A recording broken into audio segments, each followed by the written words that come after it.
Suatu algoritma program bisa jadi memiliki percabangan, dan dalam menulis program untuk membuat percabangan kita bisa menulis dengan if, else if, dan else.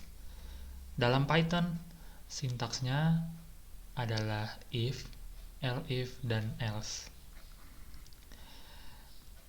Dan if itu adalah percabangan utamanya, else if adalah percabangan alternatifnya, dan itu bisa ditulis 1, 2, hingga n buah else if. Sementara itu untuk else itu adalah percabangan yang diambil jika percabangan lain tidak terpenuhi kondisinya. Sintaksnya sebagai berikut. If kondisinya yang utama apa, kemudian kalau masuk ke dalam percabangan ini maka code di dalam if yang dijalankan. Jika if tidak terpenuhi, maka program akan mengecek percabang alternatifnya yang ditulis di dalam else if. Bisa alternatif kondisi 1, atau kalau tidak terpenuhi maka alternatif kondisi 2. Dan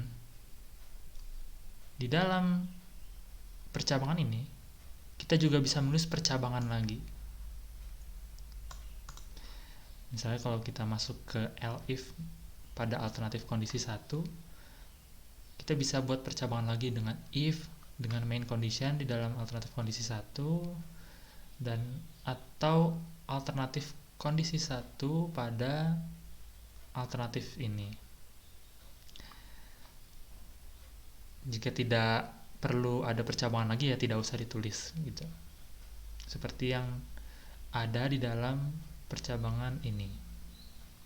Dan apabila kondisi utama tidak terpenuhi, kondisi alternatif tidak terpenuhi, maka kita masuk ke else. Saya sudah menyiapkan contoh nih untuk melatih kita bagaimana cara menggunakan if, else if, dan juga else. Di sini saya punya program yang tugasnya mengecek apakah nilai dari assigned variable itu ganjil atau genap. Kemudian kalau ganjil, ada kondisi-kondisi lagi di dalamnya, apakah itu di rentang 1 sampai 11, 11 sampai 101, atau lebih besar dari 101. Bisa kita lihat di sini bahwa untuk mengecek apakah ganjil atau genap, assigned variable akan masuk kepada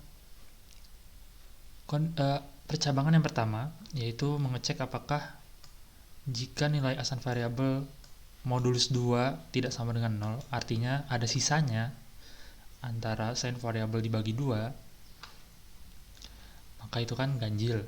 Maka masuk ke program di dalamnya, yaitu sebuah percabangan lagi yang akan mengecek rentang nilai dari assigned variable.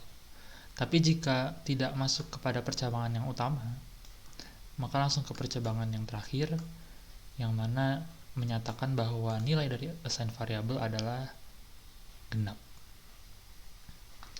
Bisa kita lihat bahwa dalam menulis kondisinya,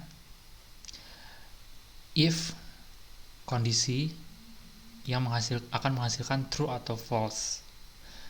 Dan kondisi bisa lebih dari satu, bisa kita hubungkan dengan kata hubung and, atau bisa juga or. Gitu ya kawan-kawan. Kemudian ada titik 2-nya di sini. Baru kemudian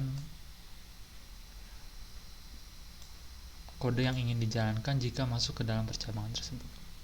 Coba kita jalankan dengan nilai assigned variable -2.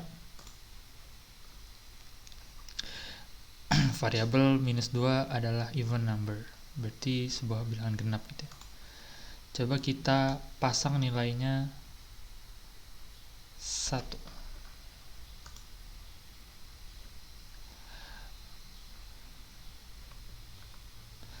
One is an odd number between inclusive 1 and exclusive 11.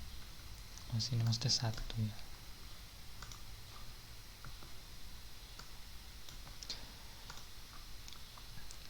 Gitu. Sekarang kita coba kalau nilainya 11 atau 12 ya.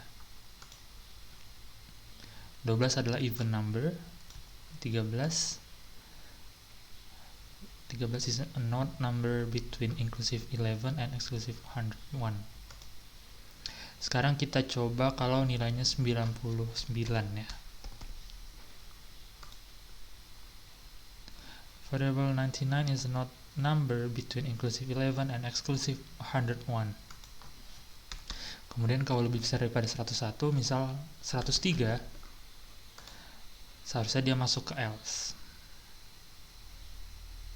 So ya, secara sintaks cukup mudah untuk dipahami, tapi untuk kita mahir memakainya, kita harus latihan-latihan terus. Dan Sobat Kemi bisa coba dengan mengikuti program yang sudah kami perlihatkan di sini, atau bisa juga membuat program Sobat sendiri. So, itu saja tutorial dari kami mengenai if, elif, dan else dalam Python. Semoga bermanfaat dan sampai jumpa di tutorial bersama Kemi Labotek berikutnya.